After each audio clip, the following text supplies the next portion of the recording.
Hello friends, welcome to AP study के। आज की इस वीडियो में लेकर आए हैं संपूर्ण पर्यावरण अध्ययन का महत्वपूर्ण प्रश्न जो हर बार एग्जाम में पूछा जाता। आइए देखते हैं। पहला प्रश्न है, ईबीएस का मुख्य उद्देश्य क्या है। ईबीएस का मुख्य उद्देश्य बच्चों को अपने पर्यावरण से जोड़कर अर्थपूर्ण सीख देना। अगला प्रश्न है, ईबीएस किस प्रकार का विषय है। ईबीएस किस प्रकार का विषय है।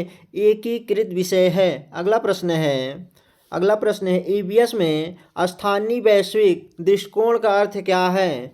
स्थानीय वैश्विक दृष्टिकोण का अर्थ आपस के अनुभवों से व्यापक अवधारणाओं की ओर बढ़ना। अगला प्रश्न है, ईबीएस में परिवार की अवधारणा को क्यों पढ़ाई जाती है।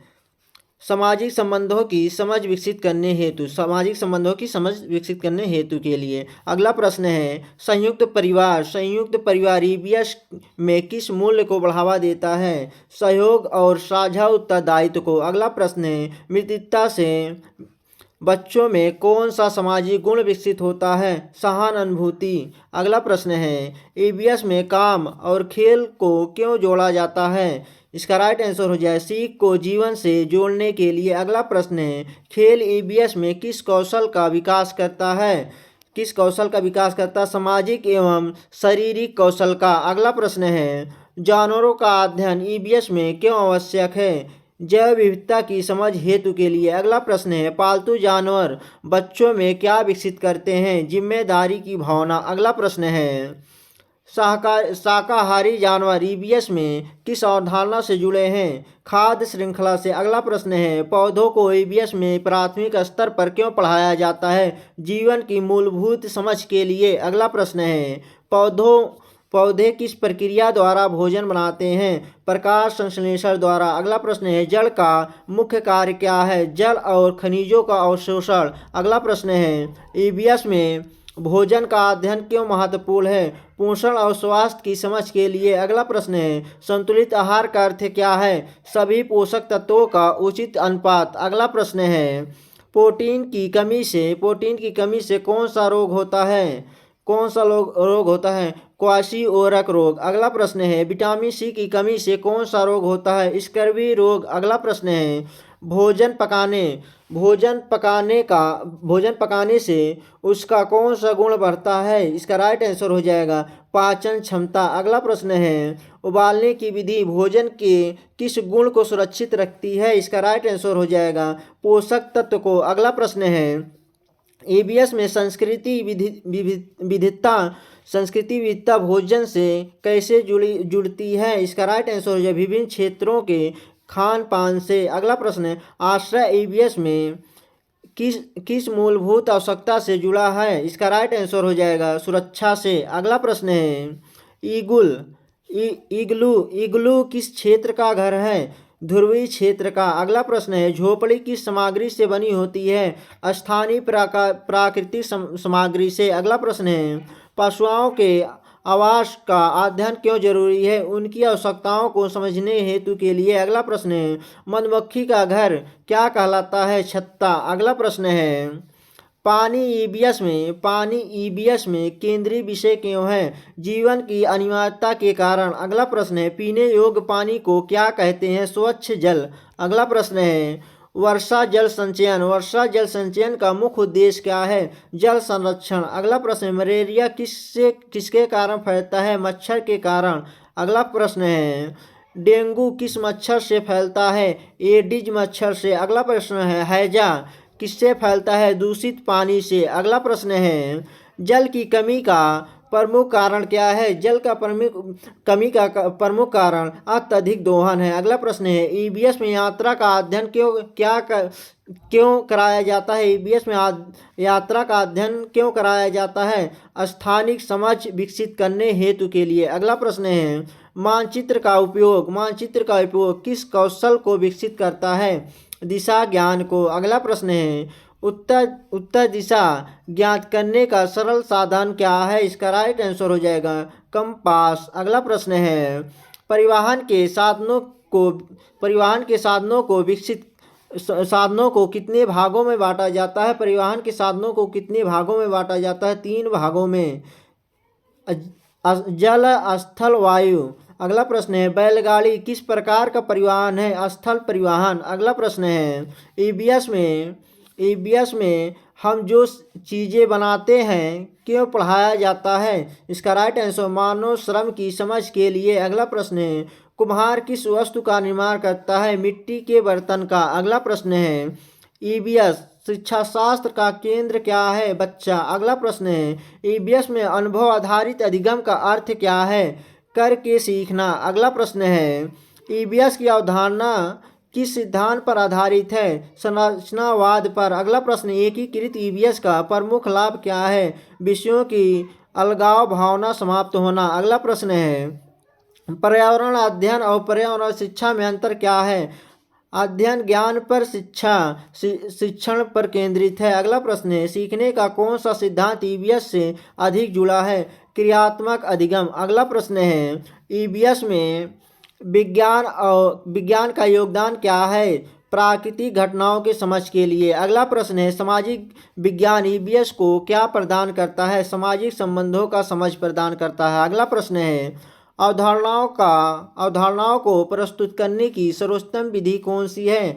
गतिविधि आधारित अधिगम। अगला प्रश्न है ईबीएस में प्रयोग क्यों आवश्यक है? अवधारणा स्पष्ट हेतु के लिए। अगला प्रश्न है चर्चा विधि ईबीएस में क्यों उपयोगी है? विचार अभिव्यक्ति के लिए। अगला प्रश्न है सीसीई का पूर्ण रूप क्या है? सतत एवं व्यापक मूल्यांकन। अगला प्रश्न है सीसीई में किस प्रकार का मूल्यांकन नहीं होता है? केवल लिखित मूल्यांकन नहीं होता है। अगला प्रश्न है शिक्षण सहायक सामग्री का उद्देश्य क्या है? अमूर्त को मूर्त बनाना। अगला प्रश्न है चार्ट ईबीएस में किस प्रकार की सामग्री है? दृश्य सामग्री है। अगला प्रश्न है स्थानीय सामग्री ईबीएस में क्यों उपयोगी है? संदर्भात्मक सीख हेतु के लिए। अगला प्रश्न है पर्यावरण मुद्दों में प्रमुख समस्या क्या है? प्रदूषण। अगला प्रश्न है वायु प्रदूषण का मुख्य कारण क्या है? वाहन। अगला प्रश्न है जल प्रदूषण का प्रमुख स्रोत क्या है? औद्योगिक अपशिष्ट। अगला प्रश्न है वनों की कटाई से क्या प्रभाव पड़ता है? जैव विविधता ह्रास पर। अगला प्रश्न है संरक्षण का अर्थ क्या है? संसाधनों का संरक्षण करना। अगला प्रश्न है संसाधनों का विवेकपूर्ण उपयोग करना। अगला प्रश्न है ईबीएस में परियोजना कार्य क्यों दिया जाता है? परियोजना कार्य क्यों दिया जाता है? खोज आधारित सीख के लिए। अगला प्रश्न है ईबीएस में भ्रमण का उद्देश्य क्या है? प्रत्यक्ष अनुभव के लिए। अगला प्रश्न है शिक्षक ईबीएस में मार्गदर्शक की भूमिका क्यों निभाता है? छात्र केंद्रित सीख हेतु के लिए। अगला प्रश्न है ईबीएस में पाठ्य पुस्तक की भूमिका कैसी होनी चाहिए? सहायक होनी चाहिए। अगला प्रश्न है ईबीएस में मूल्यांकन का फोकस किस पर होता है? प्रक्रिया पर। अगला प्रश्न है प्राथमिक स्तर पर ईबीएस में परीक्षा कैसी होनी चाहिए? तनाव मुक्त। अगला प्रश्न है ईबीएस में कहानी विधि क्यों प्रभावी है? कल्पनाशीलता बढ़ाने हेतु के लिए। अगला प्रश्न है ईबीएस में गीतों का प्रयोग क्यों किया जाता है? रुचि विकास हेतु के लिए। अगला प्रश्न है ईबीएस में प्रश्नोत्तर विधि किसके लिए है? सोच कौशल विकास के लिए। अगला प्रश्न है पर्यावरण शिक्षा का अंतिम लक्ष्य क्या है? जिम्मेदार नागरिक बनाना। अगला प्रश्न है ईबीएस में सहपाठी अधिगम का लाभ क्या है? सहयोगात्मक सीख के लिए। अगला प्रश्न है ईबीएस में विविधता को कैसे प्रस्तुत किया जाता है? उदाहरण द्वारा। अगला प्रश्न ईबीएस में स्थानीय त्योहार क्यों पढ़ाए जाते हैं? संस्कृति समझ हेतु के लिए। अगला प्रश्न है ईबीएस में मैं और मेरा परिवार किस कक्षा में आता है? इसका राइट आंसर हो जाएगा प्राथमिक स्तर तक के कक्षा में। अगला प्रश्न है ईबीएस में सीखने की गति कैसी होनी चाहिए? बच्चे के अनुसार। अगला प्रश्न है ईबीएस में गलत उत्तर को कैसे देखा जाना चाहिए? सीखने के अवसर के रूप में। अगला प्रश्न है ईबीएस में अवलोकन कौशल क्यों महत्वपूर्ण है? वैज्ञानिक दृष्टिकोण हेतु से। अगला प्रश्न है ईबीएस में तुलना गतिविधि का उद्देश्य क्या है? विश्लेषण क्षमता। अगला प्रश्न ईबीएस में पर्यावरण संरक्षण की शुरुआत कहाँ से होती है? घर से। अगला प्रश्न है पुनर्चक्रण का अर्थ क्या है? अपशिष्ट का पुनः उपयोग। अगला प्रश्न है प्लास्टिक प्रदूषण का समाधान क्या है? उपयोग में कमी। अगला प्रश्न है ईवीएस में स्वच्छता क्यों पढ़ाई जाती है?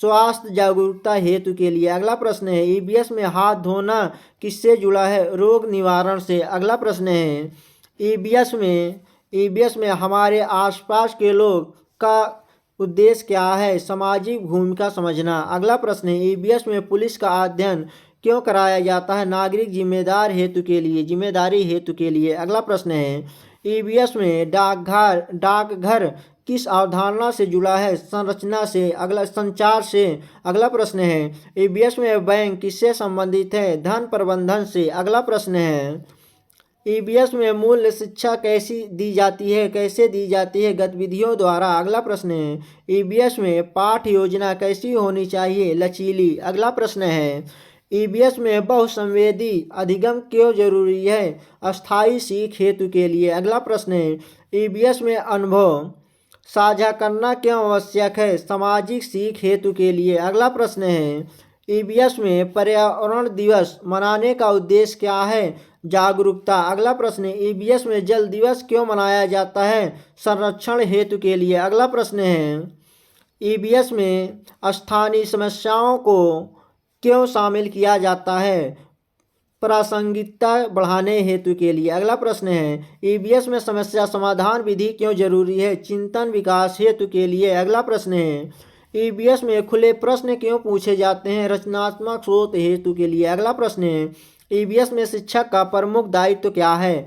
सीखने का वातावरण बनाना। अगला प्रश्न है ईवीएस में पाठ मूल्यांकन कब होना चाहिए? निरंतर। अगला प्रश्न है ईवीएस में जीवित अनुभव का तात्पर्य क्या है? बच्चे के दैनिक जीवन से जुड़ा प्रत्यक्ष अनुभव। अगला प्रश्न है ईवीएस को विषय न मानकर क्षेत्र क्यों कहा जाता है? क्योंकि इसमें कई विषय एकीकृत होते हैं। अगला प्रश्न ईवीएस का मूल दर्शन किस विचार पर आधारित है? बाल पर्यावरण अंतः क्रिया पर। अगला प्रश्न है ईवीएस में ज्ञान को निर्मित क्यों माना जाता है?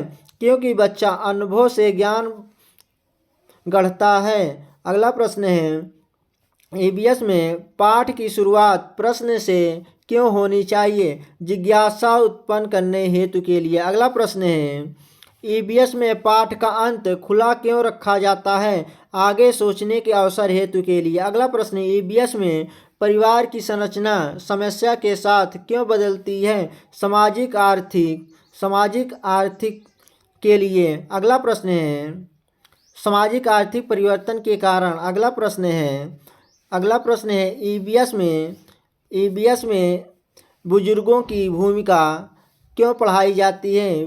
पीढ़ीगत सीख समझने हेतु के लिए। अगला प्रश्न है ईवीएस में मित्र समूह को अनौपचारिक संस्था क्यों माना जाता है? क्योंकि यह बिना नियमों के कार्य करता है। अगला प्रश्न है खेल के दौरान संघर्ष ईवीएस में किस सीख का अवसर है?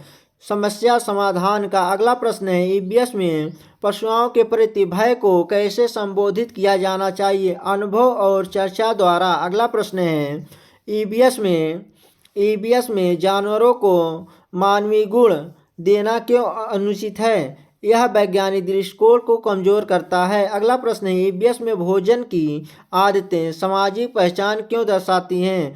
संस्कृति के कारण। अगला प्रश्न है ईवीएस में भोजन की पसंद को नैतिक मुद्दों क्यों नहीं बनाया जाना चाहिए? इसका राइट आंसर विविधता के सम्मान हेतु के लिए। अगला प्रश्न है ईवीएस में कुपोषण को केवल भोजन से क्यों नहीं जोड़ा जाता है? इसका राइट आंसर क्योंकि यह सामाजिक समस्या भी है। अगला प्रश्न है ईवीएस में रसोई घर को सीखने का स्थल क्यों माना जाता है? क्योंकि यह दैनिक प्रयोगशाला है। अगला प्रश्न है ईवीएस में भोजन पकाने की विधियां क्षेत्र अनुसार क्यों बदलती हैं? जलवायु और संसाधन के कारण। अगला प्रश्न है ईवीएस में आश्रय को अस्थायी क्यों बांटा जाता है? स्थायी और अस्थायी में क्यों बांटा जाता है? जीवन परिस्थितियों की समझ हेतु के लिए। अगला प्रश्न है ईवीएस में झुग्गी झोपड़ी को समस्या नहीं विषय क्यों माना जाता है? सामाजिक यथार्थ समझने हेतु के लिए। अगला प्रश्न है ईवीएस में पशु आवासों को मानव आवासों से क्यों जोड़ा जाता है? अनुकूलन समझ के लिए, अनुकूलन की समझ हेतु के लिए। अगला प्रश्न है, ईवीएस में पानी को सामाजिक संसाधन क्यों कहा जाता है? क्योंकि इसका वितरण समान नहीं है। अगला प्रश्न है, ईवीएस में जल संकट को केवल प्राकृतिक समस्या क्यों नहीं माना जाता? यह मानव निर्मित भी है। अगला प्रश्न है,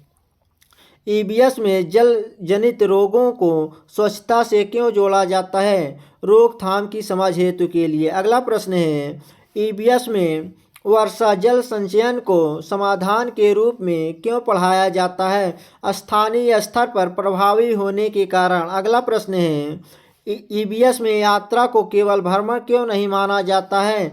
यह स्थानीय साक्षरता विकसित करती है। अगला प्रश्न, ईवीएस में मानचित्र पढ़ाना क्यों कठिन अवधारणा मानी जाती है?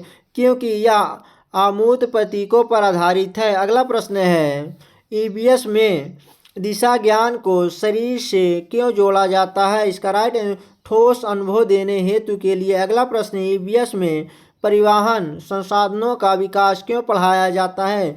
तकनीकी परिवर्तन समझने हेतु के लिए। अगला प्रश्न है, ईवीएस में काम को सम्मान से क्यों जोड़ा जाता है? श्रम की गरिमा सिखाने हेतु के लिए। अगला प्रश्न है, ईवीएस में बाल श्रम को संवेदनशील विषय क्यों माना जाता है? नैतिक और कानूनी कारणों से। अगला प्रश्न है, ईवीएस में शिक्षा शास्त्र में बाल केंद्रितता का गलत अर्थ क्या है? शिक्षक की भूमिका समाप्त हो जाना। अगला प्रश्न है, ईवीएस में शिक्षक ज्ञानदाता क्यों नहीं होता? क्योंकि ज्ञान सह निर्मित होता है। अगला प्रश्न है, ईवीएस में पाठ्यपुस्तक को अंतिम सत्य क्यों नहीं माना जाता? क्योंकि अनुभव उससे आगे होते हैं। अगला प्रश्न है, ईवीएस में मूल्यांकन को सीख का हिस्सा क्यों माना जाता है? क्योंकि यह सुधार का अवसर देता है। अगला प्रश्न है, ईवीएस में लिखित परीक्षा को सीमित क्यों रखा जाता है? क्योंकि यह व्यवहार नहीं मापती है। अगला प्रश्न है, ईवीएस में अवलोकन मूल्यांकन का सर्वोत्तम साधन क्यों है? इसका राइट आंसर क्योंकि यह वास्तविक व्यवहार दर्शाता है। अगला प्रश्न है, ईवीएस में सीसीई का बड़ा लाभ क्या है? दबाव रहित सीख। अगला प्रश्न है, ईवीएस में परियोजना कार्य की असफलता भी क्यों उपयोगी है? सीख की प्रक्रिया समझने हेतु के लिए। अगला प्रश्न है, ईवीएस में चर्चा के दौरान चुप बच्चे को क्यों महत्व देना चाहिए? क्योंकि सीख केवल बोलने से नहीं होती है। अगला प्रश्न है, ईवीएस में सहायक सामग्री का अति प्रयोग क्यों हानिकारक है? क्योंकि यह उद्देश्य से भटका जा सकता है। अगला प्रश्न है, ईवीएस में स्थानीय उदाहरण अधिक प्रभावी क्यों होते हैं? क्योंकि वे बच्चे के अनुभव से जुड़े होते हैं। अगला प्रश्न है, ईवीएस में पर्यावरण मुद्दों को डर के रूप में क्यों नहीं पढ़ाना चाहिए? क्योंकि इससे निष्क्रियता बढ़ती है। अगला प्रश्न है, ईवीएस में संरक्षण को कर्तव्य क्यों कहा जाता है? क्योंकि यह सामूहिक जिम्मेदारी है। अगला प्रश्न है, ईवीएस में वृक्षारोपण से अधिक महत्व क्या है? इसका राइट आंसर हो जाएगा वृक्षों की देखभाल। अगला प्रश्न है, ईवीएस में स्वच्छता को आदत क्यों कहा जाता है? क्योंकि यह निरंतर अभ्यास से आती है। अगला प्रश्न है, ईवीएस में विद्यालय को समुदाय से क्यों जोड़ा जाता है? सामाजिक अधिगम हेतु के लिए। अगला प्रश्न है, ईवीएस में भ्रमण के बिना सीख अधूरी क्यों मानी जाती है? क्योंकि अनुभव सीमित रह जाता है। अगला प्रश्न है, ईवीएस में प्रश्नों का कोई एक सही उत्तर क्यों नहीं होता है? क्योंकि दृष्टिकोण भिन्न हो सकते हैं। अगला प्रश्न है, ईवीएस में असहमति को क्यों प्रोत्साहित किया जाता है? आलोचनात्मक सोच हेतु के लिए। अगला प्रश्न है, ईवीएस में सीख का प्रमाण अंक क्यों नहीं होते हैं? क्योंकि सीख व्यवहार में दिखती है। अगला प्रश्न है, ईवीएस में मूल्य शिक्षा को अलग अध्याय क्यों नहीं बनाया जाता? क्योंकि यह अंतर्निहित होती है। अगला प्रश्न है, ईवीएस में विविधता को समस्या नहीं साधन क्यों माना जाता है? क्योंकि इससे सीख समृद्धि होती है। अगला प्रश्न है, ईवीएस में लैंगिक भूमिकाओं को चुनौती क्यों दी जाती है? समानता सीखने हेतु के लिए। अगला प्रश्न, ईवीएस में बच्चों की भाषा को क्यों स्वीकार किया जाता है? क्योंकि वही उनकी सोच दर्शाती है। अगला प्रश्न है, ईबीएस में रोटियां क्यों आवश्यक हैं? क्योंकि वे सीख को गहरा बनाती हैं। अगला प्रश्न है, ईबीएस में शिक्षक का मौन भी क्यों महत्वपूर्ण है? क्योंकि यह बच्चों को सोचने का समय देता है। अगला प्रश्न है, ईबीएस में समय प्रबंधन लचीला क्यों होना चाहिए? क्योंकि सीख रैखिक नहीं होती है। अगला प्रश्न है, ईबीएस में पाठ का पुनर्लोकन क्यों जरूरी है? अवधारणा स्थायित्व हेतु के लिए। अगला प्रश्न है, ईबीएस में सहयोग प्रतिस्पर्धा से बेहतर क्यों है? इसका राइट आंसर हो जाए क्योंकि यह सामाजिक सीख देता है। अगला प्रश्न है, ईबीएस में भयमुक्त वातावरण क्यों आवश्यक है? क्योंकि डर सीख को रोकता है। अगला प्रश्न है, ईबीएस में अनुभव साझा करना क्या सिखाता है? इसका राइट आंसर सहानुभूति विकास हेतु। अगला प्रश्न है, ईबीएस में पर्यावरण दिवस केवल औपचारिक क्यों नहीं होना चाहिए? क्योंकि उद्देश्य व्यवहारिक परिवर्तन है। अगला प्रश्न है, ईबीएस में स्थानीय समस्या राष्ट्रीय मुद्दों से क्यों जुड़ती है? क्योंकि पर्यावरण एकीकृत है। अगला प्रश्न है, ईबीएस में समाधान बताने से अधिक क्या जरूरी है? समाधान खोजने की प्रक्रिया। अगला प्रश्न है, ईबीएस में बच्चों को निर्णय लेने क्यों दिए जाते हैं? जिम्मेदारी विकसित करने हेतु के लिए। अगला प्रश्न है, ईबीएस में शिक्षक का पूर्वाग्रह सबसे खतरनाक क्यों है? क्योंकि यह सीख को प्रभावित करता है। अगला प्रश्न है, ईबीएस में समावेशी शिक्षा क्यों अनिवार्य है? क्योंकि पर्यावरण सभी का है। अगला प्रश्न है, ईबीएस में विशेष आवश्यकता वाले बच्चे भी क्यों लाभान्वित होते हैं? क्योंकि यह अनुभव आधारित है। अगला प्रश्न है, ईबीएस में पाठ योजना को जीवंत क्यों कहा जाता है? क्योंकि यह बदलती रहती है। अगला प्रश्न, ईबीएस में पाठ का उद्देश्य व्यवहार से क्यों जोड़ा है? क्योंकि ज्ञान का उपयोग महत्वपूर्ण है। अगला प्रश्न है, ईबीएस में सीख मापने का सर्वोत्तम तरीका क्या है? दीर्घकालिक परिवर्तन। अगला प्रश्न है, ईबीएस में जानना और समझना में अंतर क्यों किया जाता है? क्योंकि समझ व्यवहार बदलती है। अगला प्रश्न है, ईबीएस में शिक्षा की सफलता किससे मापी जाती है? बच्चे की सक्रियता से। अगला प्रश्न है, ईबीएस में प्रश्न पूछना उत्तर देने से कठिन क्यों है? क्योंकि यह सोच की मांग करता है। अगला प्रश्न है, ईबीएस में मौन गतिविधि भी क्यों प्रभावी हो सकती है? क्योंकि अवलोकन गहरा होता है। अगला प्रश्न है, ईबीएस में सीख का स्वामित्व किसका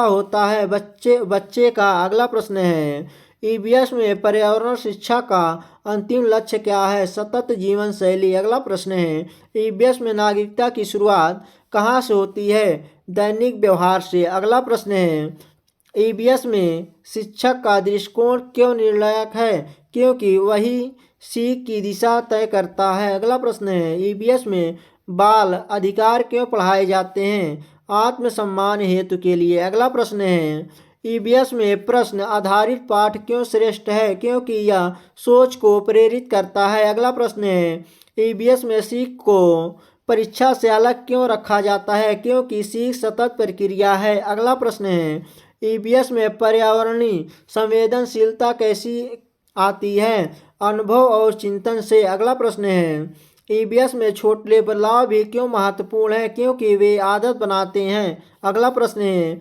ईबीएस में शिक्षक का सबसे बड़ा उपकरण क्या है? संवेदनशीलता। ईबीएस में विषय वस्तु से अधिक क्या महत्वपूर्ण है? प्रक्रिया। अगला प्रश्न है, ईबीएस में बाल आवाज को दबाना क्यों खतरनाक है? क्योंकि यह जिज्ञासा मार देता है। अगला प्रश्न, ईबीएस में सीख जीवन भर क्यों चलती है? क्योंकि पर्यावरण निरंतर बदलता है। अगला प्रश्न है, ईबीएस में शिक्षक भी सीखने वाला क्यों होता है? क्योंकि हर कक्षा अलग होती है। अगला प्रश्न है, ईबीएस में ज्ञान का अंत क्यों नहीं होता?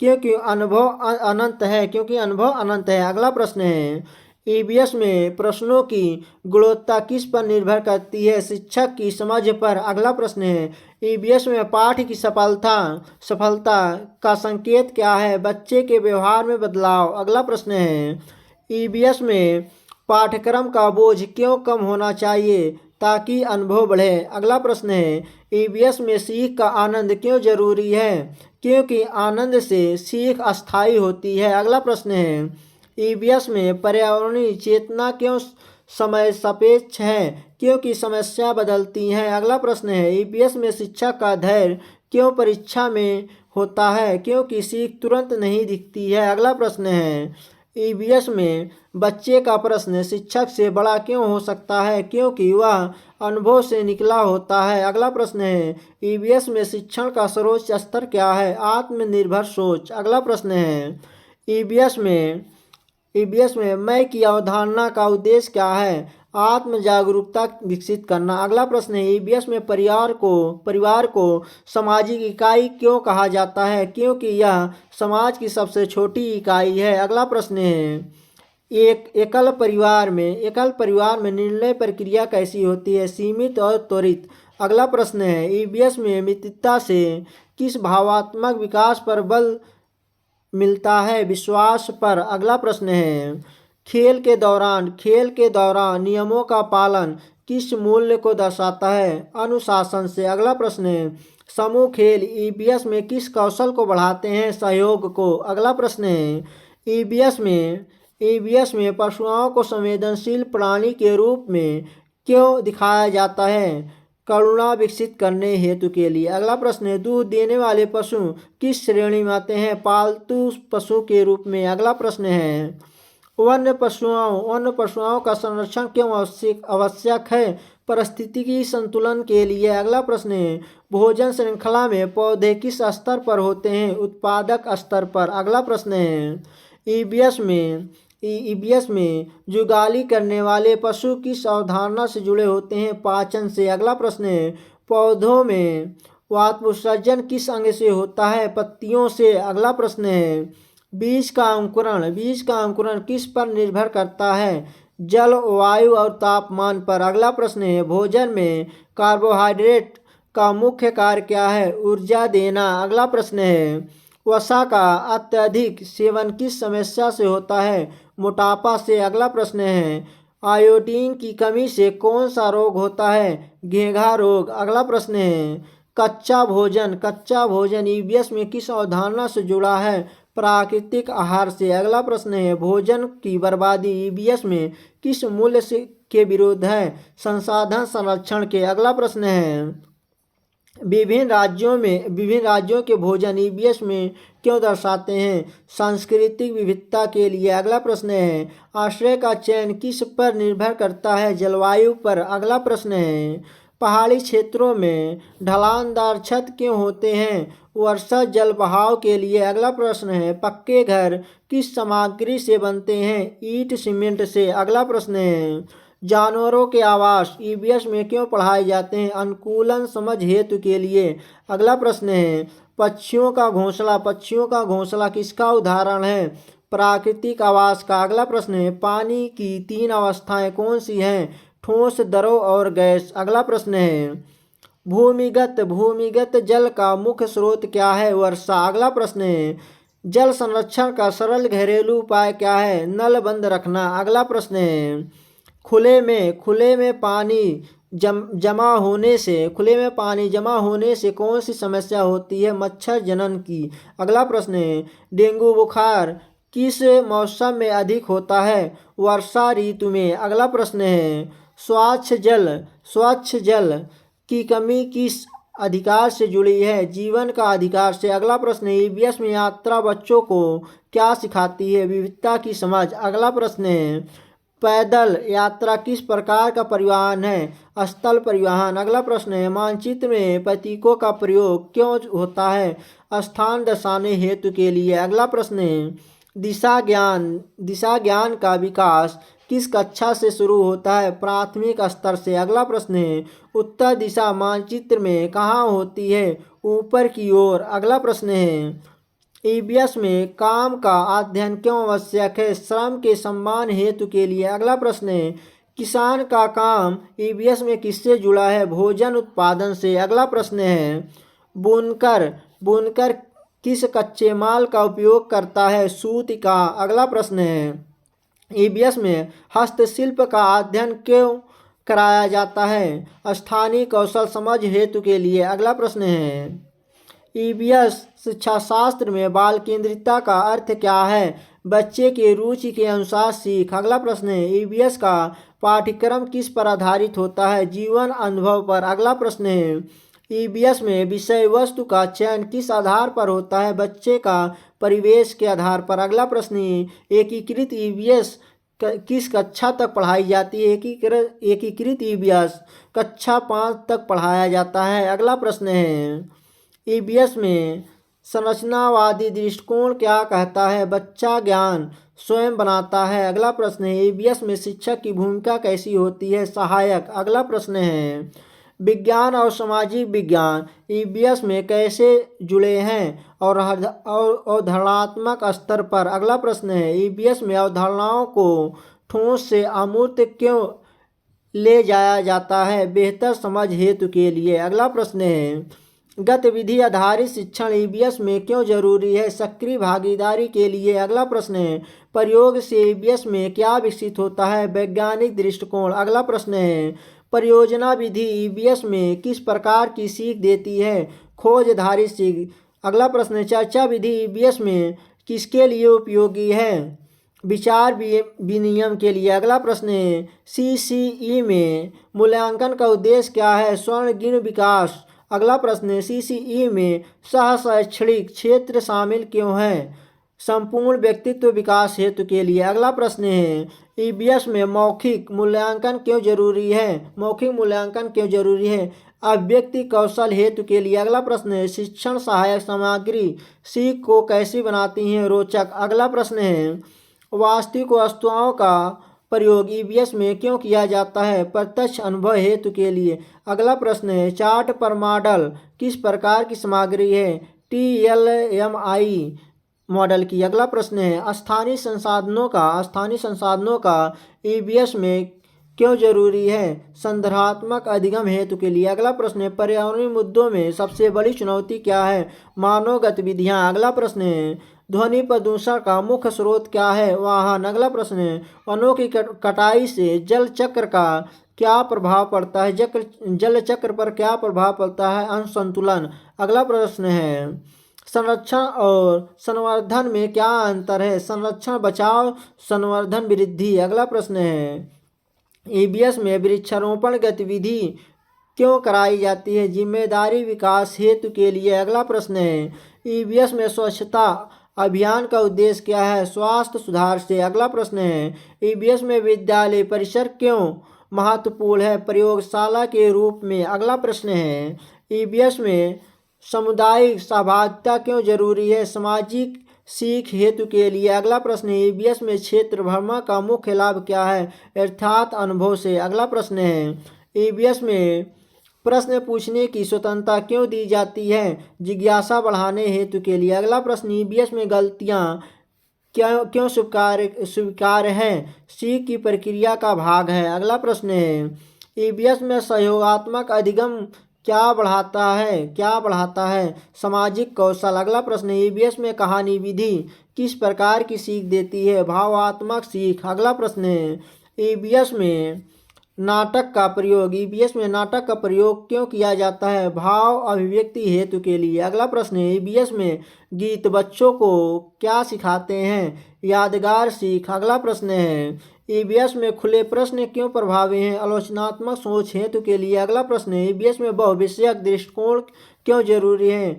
समग्र समझ हेतु के लिए। अगला प्रश्न है, ईबीएस में मूल शिक्षा अप्रत्यक्ष क्यों होती है? व्यवहार के माध्यम से। अगला प्रश्न है, ईबीएस में पर्यावरण संरक्षण की जिम्मेदारी विकसित है सभी की। अगला प्रश्न है, ईबीएस में जल संरक्षण की शिक्षा कब से शुरू होनी चाहिए? बचपन से। अगला प्रश्न है, ईबीएस में सामाजिक मुद्दों को क्यों शामिल किया जाता है? जागरूक नागरिक बनाने हेतु के लिए। अगला प्रश्न है, ईबीएस में लोकतांत्रिक वातावरण क्यों जरूरी है? सहभागिता हेतु के लिए। अगला प्रश्न, ईबीएस में समान अवसर का अर्थ क्या है? सभी सीख का अधिकार। अगला प्रश्न है, ईबीएस में लैंगिक समानता कैसे दिखाई देती है? उदाहरणों द्वारा। अगला प्रश्न है, ईवीएस में भेदभाव विरोधी शिक्षा क्यों जरूरी है? सामाजिक न्याय हेतु के लिए। अगला प्रश्न है, ईवीएस में स्थानीय भाषा का प्रयोग क्यों किया जाता है? समझ आसान बनाने हेतु के लिए। अगला प्रश्न है, ईवीएस में पाठ्य योजना का आधार क्या होना चाहिए? अधिगम उद्देश्य। अगला प्रश्न है, ईवीएस में लचीलापन क्यों जरूरी है? विविध सीख गति के लिए। अगला प्रश्न है, ईवीएस में मूल्यांकन कब प्रभावी माना जाता है?